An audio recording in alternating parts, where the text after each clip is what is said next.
Fellow South Africans, good evening. What a sad moment in our beautiful country. You know, I did warn South Africa about such deeds.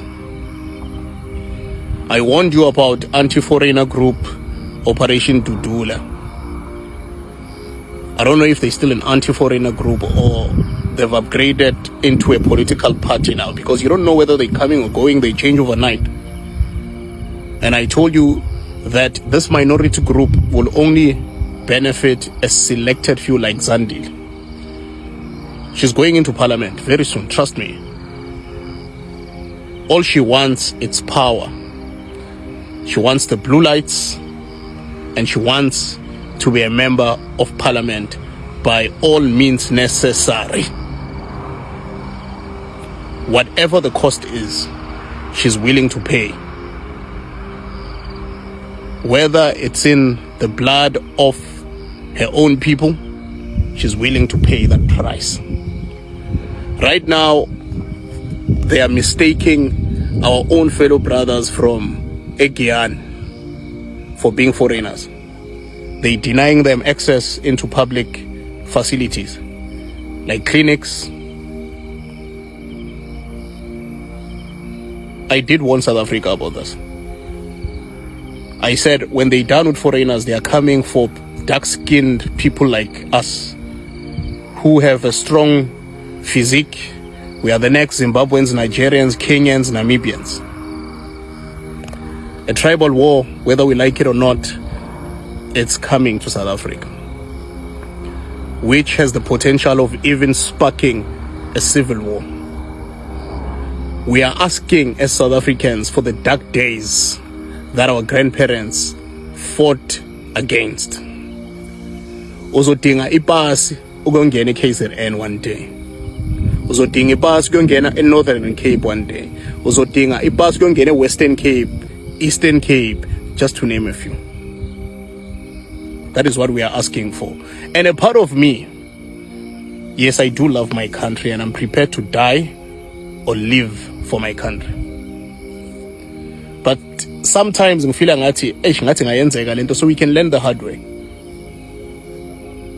You know, I think sometimes we need to learn the hard way. You think the Tsongas, the Bedis, and the vendors will go quiet after what you did to their own brothers? And remember, the tribes out there, they are very close because they share a province, Limpopo. They won't go quiet. We are waging war against them.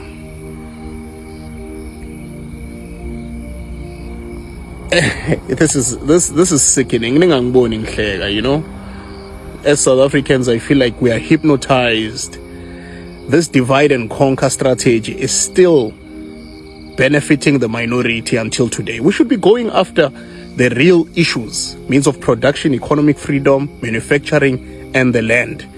80% of the land which the minority own. And we want to negotiate with the minority through dialogue, and we respect the South African Constitution.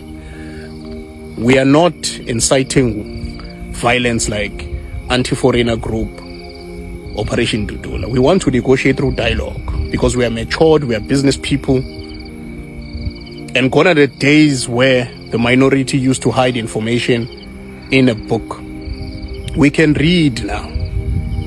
We can read. We'll find it. South Africa, we need to unite and become one voice, one nation, many cultures. Or should we go back to school and learn about the South African cultures again? Are they still teaching abantwana bethu about South African cultures? Do you even know what South Africa has 11 official languages? And this has to be looked into. Something is wrong there. Will not see 2030 here South Africa. Israel will come and bomb us. Now Cape Independence in Lapayana. So it is Papa December. I've said this one before and I'm saying it again. Also doing a passport from Goma province because of the tribal war that is coming to South Africa. If we don't stop and reflect as South Africans, use our emotional intelligence let's not let hunger. Ngiyazi silambile, black people we are hungry. Silambile bafethu, angifuni qamba mani. Yes, bazothi wena you are privileged because you're a businessman. No, ngiyazama. Ningangiboni ngilonge eTanzania, nge-Uganda, what ngiyazama. Ukuthi ngingabi kuleyo situation le ukuthi ngilonge supportana nobo Operation Dudula. So the reason I'm still speaking is because I love my beautiful country. You know, I don't want my country to bend down to ashes or to dust. We still have a chance of saving this beautiful country. But fighting amongst ourselves will not help. There's better methods of dealing with illegal immigration. Like Julius Malema, he suggested some of the things, solutions. If this thing is really about illegal immigration, why don't you just document these people so you know where to find them when they commit crime in South Africa? So we can account for them. At the end of the day, labantu lamo bahambise bed bridge, they come back immediately. And they're paying tax in South Africa. So why is the government not using that money to build us better facilities like South Africa, better clinics and hospitals, so we can account for those foreigners as well? No one will complain. Infrastructures is there, facilities are there, nurses are employed. But now we are blaming the wrong people. The people that we should hold accountable are the people that we voted into power. Why is I deciding ukuthi asame so toy lapha ephala farm sonke? As black South Africans, all of us, national shutdown, see phala farm sonke so toy. Let's wake up as South Africans. I don't want to take too much of your time. Aluta continua. We need to stand as South Africans and focus, or else our kids will be reading about this beautiful country kuma history books. No one is coming to save us as South Africa. Just like Lesotho is regretting denouncing South Africa. Lesotho was South Africa before. It was the kingdom of South Africa, the Sothos. And now they're saying, oh, we want to be part of South Africa again, and South Africa has got our land. Basiza ngama strategy. So nama ngifuna ukuthi ingane zami zifunde ngeKZN kuma history book. Uthola ukuthi sivaleleke Limpopo, sivaleleke eGauteng, so dinga passport manje ukuthi lapha. Asivukeni bafethu. We need to wake up. Pressure push up under skebengu sesikasi ngishilo bafethu, corner to corner, coast to coast, intwana zami from KZN ngiyiphethe intwana zami to Kasi. So wait, ngiphethe intwana zami. Come on bafethu. We can do this. We are the future of South Africa. Bonke laba balapha eParliament except uJulius Malema. Kahle mele bahambe. Ibona mele bahambe laba bahambe. Sifake uJuju lapha. Asilungisele izinto. Thina sobona on a later stage. We're still young. I mean, some of us are still on our early 30s. Singabona in future kusenza njani. Down God. I know after this, a lot of South African nationals are going to come for me, but I've been seeing lots of videos of the Dudula operation. Yes, I do understand Dudula, what it's trying to do. As we are not saying foreign nationals shouldn't be here, but they should have the legal documentations so that if they commit a crime, they can be held accountable. Lokho understand. Bese kuba nathi the South Africans that are trying to twist the entire thing, saying that these people are taking our jobs. Guys, can someone under my comments section mention at least 2 jobs or 3 jobs that foreign nationals have taken away from South Africans? Because in my own observation, most of these foreign nationals create their own opportunities. These people have spaza shops. These people have shops where they sell hair products. These people have, most of them are entrepreneurs. So tell me how they've taken our jobs. If you were to go to townships, I'm speaking Soweto, Tembisa, most of those townships are South African residents, and most of those residents, these are their homes. These are their homes. These are their houses. None of them, or let me say most of them, have not thought of opening a spaza shop and see how that spaza shop will go. But if they say we are looting spaza shops, they are the first people to carry petrol and go burn down this hard-working people's businesses. Like, I don't understand how. Because you guys, if you were to go to South African homes, most of these South African families, they drink with their kids. They do all this sort of things with their kids. It's very rare to find a South African person working so hard to take their child to school, maybe in Canada or wherever. And if you were to check these foreign nationals, these people work jobs that you as a South African wouldn't work, so that they make sure that their kids can have the best future, so that they break generational curses. Nina, you break generational curses by going to Isangoma or by Ukhlabimbuzi, or you guys don't want to work hard. You want everything to be served in a silver platter, and then when you see these foreign nationals prospering, you come and say they're taking your jobs. Which jobs did they take, my sister? Which job did they take, my brother? Like, I don't understand why you don't just be in partnership with these people to help you become better entrepreneurs. Because as South Africans, we are programmed to work under someone. And these foreign nationals are programmed to own. Like, let's change our mindset as South Africans and produce entrepreneurs. Maybe you'll start seeing things in a different angle. The leader of Operation Dudula thinks she can fool the whole South Africa. Of course you're gonna fool some fools. What qualification does she have? I saw some pictures, a whole lot of pictures suffice over the internet of her and some of the family members. All of them don't look like us. Allegedly, no school in Soweto recorded her as an attendee. I look at her LinkedIn profile, she did BTech in 2008. There's no diploma. In South Africa, you can't do BTech without diploma. She did BTech in contact center. But yet she thinks she can run the country. Like what? What madness is this? Huh? Not only that, she didn't include her matric details in LinkedIn profile. But yet she wrote president of Operation Dudula. Like, you cannot fool the entire population of South Africa. No, you can't.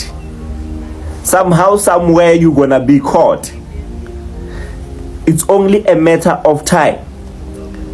How can you say you don't have a home, you originally from Soweto, but you are not in records allegedly of any primary school, middle school or high school?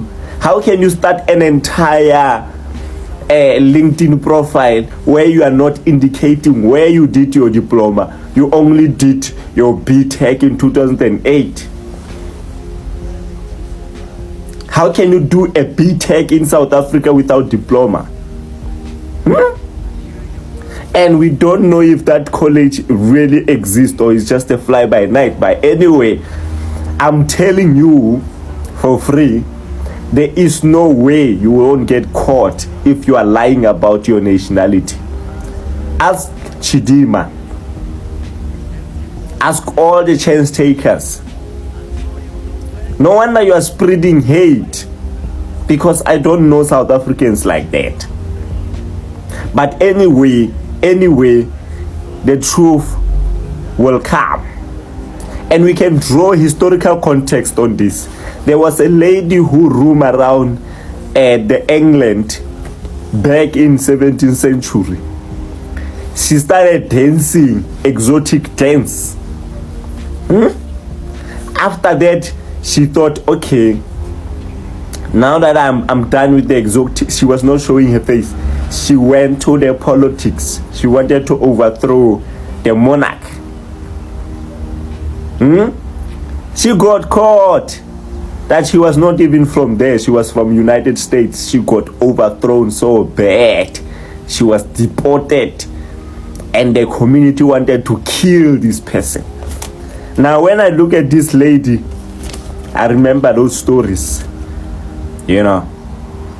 Like history will always repeat itself. But anyway, It's only the matter of time until this lady get caught.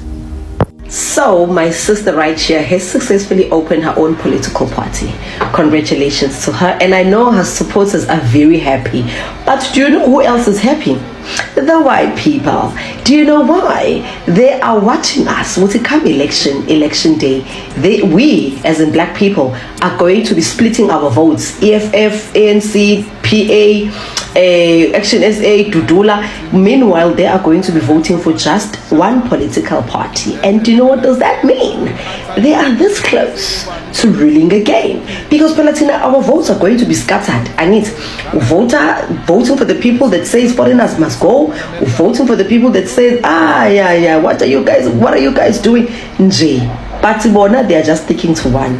Meaning, Pala, Kukwaratu. Not even Kwaratu. They're by 5-2 for them to rule again. Just watch. They are just watching us. Hey, fellow South Africans. The last time we spoke about the tribal war that is coming to South Africa, and it has the potential of sparking a civil war. Whether we like it or not, tribal war is within us. Because of anti-foreigner groups like Operation Dudula, Zandile, and Cape Independence. I told you, Guti, Zandile is obsessed with the idea of earning a ticket into parliament so she can get all the privileges, like blue light. Bazokwazi ukukhahlela intwana zethu lapha ku-N1 mazingafuni ukusuka ku-first lane, ezihamba ngamapolo. Just like Gayton Mackenzie betrayed the movement. Hey, abahambe.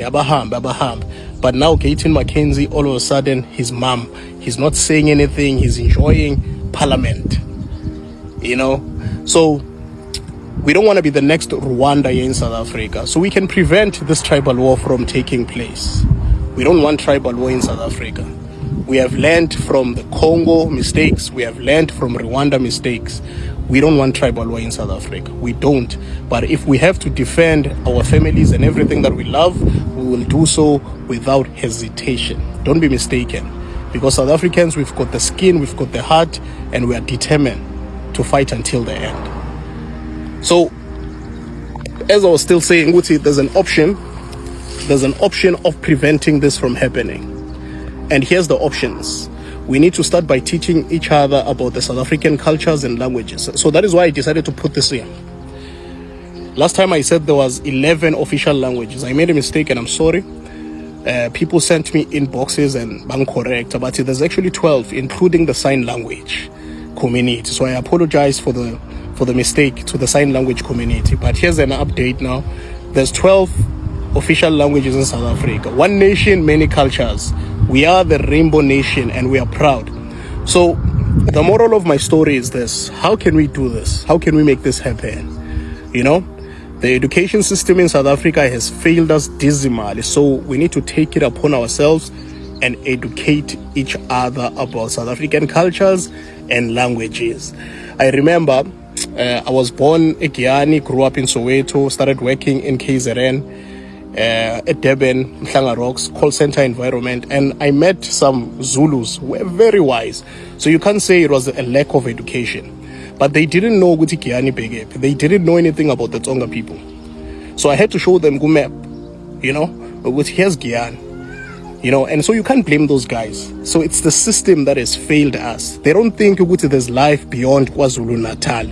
They only learn about a culture Yamazulus. So it's very important. We need to take it upon ourselves and teach each other. Guys, listen, there's Tsongas, there's Bedis. So anything that you see here, you must know these are South Africans. This is not in Mozambique. It's not in Zimbabwe. It's South Africa. You know what I mean? So the days are coming where black people will have to unite and become one voice, whether you're from KZN Kwamashu, whether you're from the Eastern Cape, Mthatha, whether you're from Northern Cape, Springbok, whether you're from Northwest, Brits, whether you're from Giyani, Elim, or anywhere, or Jozi, Soweto. Operation Dudula is more dangerous to South African citizens than it is to actual foreigners. And listen, I'm speaking as a Zimbabwean who's a South African citizen. I know many of you guys who are really passionate about this are going to come at me. But just listen, okay? You create a movement that's not regulated, that's not trained efficiently. You end up harming the very people that you're trying to protect. Because what is the criteria of knowing when someone is a foreigner for this movement? Because let's be honest here, guys, and listen, hear me out. We're not judging anyone here. We're just having an open conversation. I have seen people who don't speak Zulu and Xhosa, right? They're either Sotho or Venda, complain about this movement, saying that they get harassed. Some have been harassed just because they don't know how to speak Zulu and Xhosa, because they say, right, Operation Dudula movement, one of their tests to check if you're not a foreigner is if you can speak a native language. And 9 times out of 10, the native language that they try and test you with is Zulu and Xhosa. So just imagine, you're a Sotho person, you're a Tswana person, and you don't know how to speak Zulu or Xhosa. Boom! Already, you now have to verify that you've got an ID or a South African ID. You now have to verify that you're a South African citizen. Now they'll start thinking that you're an illegal foreigner. You get the picture that I'm trying to paint here.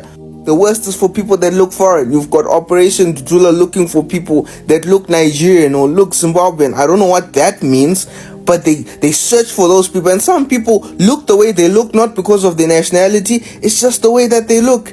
And all of a sudden, now you're going to use that as a criteria to then ask for people's ID documents just because you don't like the way they look. And I'm not trying to defend illegal foreigners. I don't believe that anyone should be in the country illegally, right? Everyone should have their papers. But I'm a person that understands when something could very well be dangerous to the country. Like Operation Dudula then turns from it being about border control, it ends up becoming a tribalistic movement. Deporting illegal immigrants and checking if everyone has a South African ID must be done by a government-regulated entity. Then America, they're checking people's IDs, they're checking people's verification if they're citizens, but it's done by an entity called ICE, right? A group that has been educated and trained to effectively carry out people getting deported back to their countries. So in conclusion, guys, I'm not trying to say that I'm defending illegal foreigners. Please do not use this video to say, oh, look at this foreigner, this Zimbabwean is trying to defend illegal foreigners. I'm not defending illegal foreigners, guys. I am trying to say that Operation Dudula in its current form right now is dangerous to South Africans, the very people that this group is trying to protect. And this Zandile Dudula or Dabula, whatever that you call yourself, yekela ugqoka i-uniform ye-military yase-South Africa uyasihlaza. If you think ukuthi ama-South Africans are xenophobic, they are not. You will be very, very disappointed. Khumula i-uniform ye-military ye-South Africa ngoba vele uyasihlaza. Now 2 years out of Dudula, and the reason why I left Dudula or anything to do with Dudula is when they took a decision to now say that because we've mobilized across the country, we've got power. Then they said they want to contest the government of the day. And I said, how dare you take something that has a humble beginning, a people's expression, and you want to convert it into politics? You are then becoming the people that you hate so much. Let's just be a pressure group that holds them accountable so that they can deliver what they need to deliver to our people. Yes. And they thought that that is the quickest way to get blue lights and get into parliament. And I said, go well, go shell. Let's see if you'll do well without Intlantalax. Because so when was the last time you heard of Operation Dudula? What's Operation Dudula doing now? Who's the president of Operation? Which government? Which government? My guy, let me tell you something. Keep quiet. We don't have time to reason with foreigners. Leave, my guy. Leave. It's what I told you. No. Leave. Leave. We don't reason with foreigners. We don't want the reason. You ran away from your problems. You came here. You have your own government. Go vote there. Begging like, come on.